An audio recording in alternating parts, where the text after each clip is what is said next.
Radhe Radhe everyone, Meenu vlogs में आपका स्वागत है। आज की वीडियो में मैं आपको निर्जला एकादशी की व्रत कथा सुनाऊंगी। व्रत कथा सुनने के लिए एक लोटा जल ले लेंगे और सीधे हाथ में फूल या तिल लेकर हम कथा सुनेंगे। तो चलिए कथा शुरू करते हैं। एक समय की बात है, भीमसेन जी ने व्यास जी से कहा, भगवान युधिष्ठिर, अर्जुन, नकुल, सहदेव, कुंती तथा द्रौपदी सभी एकादशी का व्रत करते हैं तथा मुझे भी ये कार्य करने के लिए कहते हैं। मैं कहता हूँ कि मैं भूख बर्दाश्त नहीं कर सकता। मैं दान देकर वासुदेव भगवान की अर्चना करके उन्हें प्रसन्न कर लूँगा। भगवान मुझे कोई ऐसा उपाय बताए कि मैं बिना व्रत किए, बिना काया कलेश के एकादशी के व्रत का फल प्राप्त कर लूं। इस पर वेद व्यास जी बोले, भीमसेन, यदि तुम्हें स्वर्ग लोक प्रिय है और नरक से सुरक्षित रहना है तो दोनों एकादशियों का व्रत करना होगा। भीमसेन बोले, हे देव, एक समय के भोजन करने से तो मेरा काम नहीं चलता। मेरे उदर में वर्क नाम अग्नि निरंतर प्रज्वलित रहती है। पर्याप्त भोजन करने पर भी मेरा शुभता शांत नहीं होती है। हे ऋषिवर, आप कृपा करके मुझे कोई ऐसा व्रत बताइए जिसके करने मात्र से मेरा कल्याण हो जाए। व्यास जी बोले, हे भद्र, जेठ मास की एकादशी को निर्जला व्रत, स्नान, आचमन में जल ग्रहण कर सकते हैं।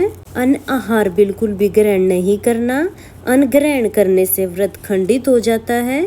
तुम जीवन पर्यंत इस व्रत का पालन करो। इससे तुम्हारे पूर्वकृत एकादशी व्रत के अन्न खाने का पाप समाप्त हो जाएगा। इस दिन ओम नमो भगवते वासुदेवाय नमः मंत्र का उच्चारण करना चाहिए और गोदान करनी चाहिए। व्यास अनुसार भीमसेन ने बड़े साहस के साथ निर्जला एकादशी का व्रत किया, जिसके परिणाम स्वरूप प्रातः होते होते भीमसेन संज्ञाहीन हो गए। तब पांडवों ने गंगा जल, तुलसी, चरणामृत प्रसाद देकर उनकी मूर्छा को दूर किया। तभी से भीमसेन पाप मुक्त हो गए और तभी से निर्जला एकादशी को भीमसेन एकादशी के नाम से भी जाना जाने लगा। निर्जला एकादशी का व्रत करने से सभी एकादशियों के व्रत का फल प्राप्त होता है। जो भी मनुष्य निर्जला एकादशी का व्रत करता है वो सभी सांसारिक सुखों को भोगकर अंत में वैकुंठ धाम को प्राप्त करता है। ये थी निर्जला एकादशी की व्रत कथा। अब हम एक गणेश जी की कथा सुनेंगे।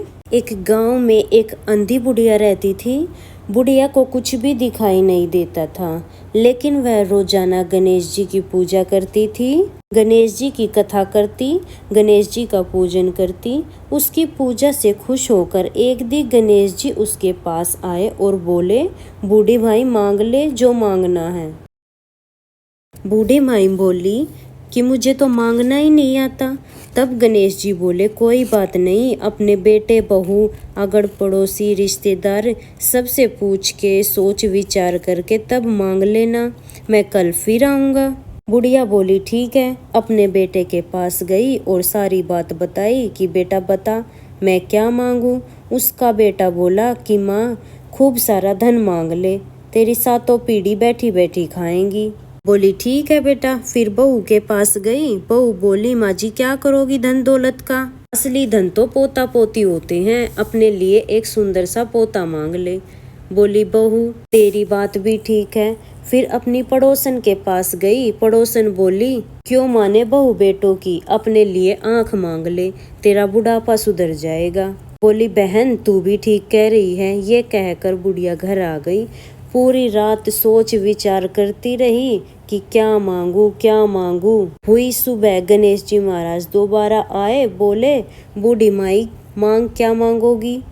तब वो बोली, हे गणेश जी महाराज, मांगना तो मुझे कुछ नहीं आता, बस आप इतना कर दो कि मैं सोने के महल में बैठकर सोने के पालने में अपने पोते को झूला झुलाते हुए देखूं।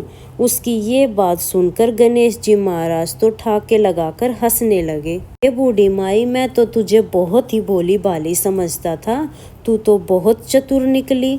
तूने तो एक ही बार में धन, दौलत, पोता आके सब कुछ मांग लिया। अब गणेश जी महाराज ने जल के छींटे मारे और सब कुछ हो गया। बुढ़िया के घर में अन्न धन के भंडारे भर गए। पोता हो गया, बुढ़िया को आंखें मिल गई। हे गणेश जी महाराज, जैसे आपने बुढ़िया की इच्छा पूरी की वैसे ही सबकी इच्छा पूरी करना। इस कहानी को कहते सुनते हुकारा भरते सबके घर में अन्न धन के भंडारे भर देना। इस तरह से निर्जला एकादशी की कथा पूर्ण हो जाएगी। कथा सुनने के बाद हम आरती करेंगे। फ्रेंड्स, अगर ये वीडियो आपको पसंद आई हो तो वीडियो को लाइक कर देना और हम महिलाएं घर में तीज त्योहार पूजा पाठ कैसे करते हैं ये देखने के लिए मेरे चैनल को सब्सक्राइब कर लेना। फ्रेंड्स, निर्जला एकादशी की सारी वीडियोस चैनल पर आ चुकी हैं, आप उनको भी एक बार जरूर देखना। देखने के लिए बहुत बहुत धन्यवाद।